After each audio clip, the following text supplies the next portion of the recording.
Talk to me about game-based learning when we're at a moment in time where families and educators are really keeping track of screen time.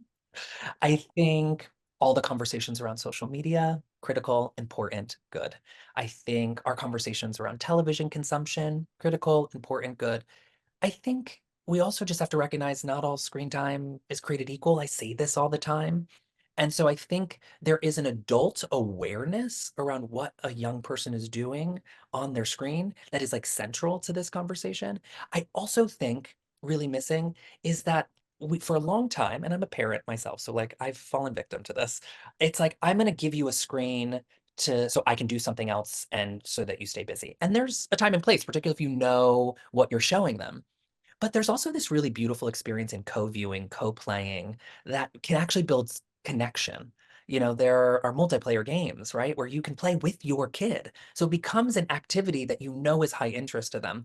So to end this point, I think both we should need an awareness around what our kids are doing and when they're doing this, whether it's on a screen or off of a screen.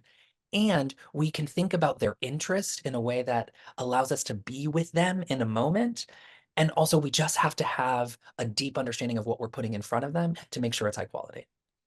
Right. Yeah, exactly. And to be clear, we're not advocating for the abandonment of storytelling as a teaching tool, right? It's important. It serves an important function. It will always have a place in the classroom.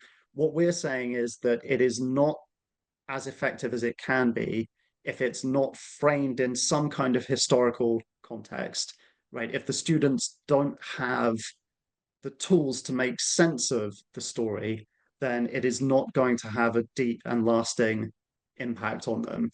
And so rather than being a replacement for those kind of storytelling techniques, my hope is that the Ninth Candles approach will be something that can support it, right? Something that can run in parallel with it and yeah, bring out some kind of greater goal.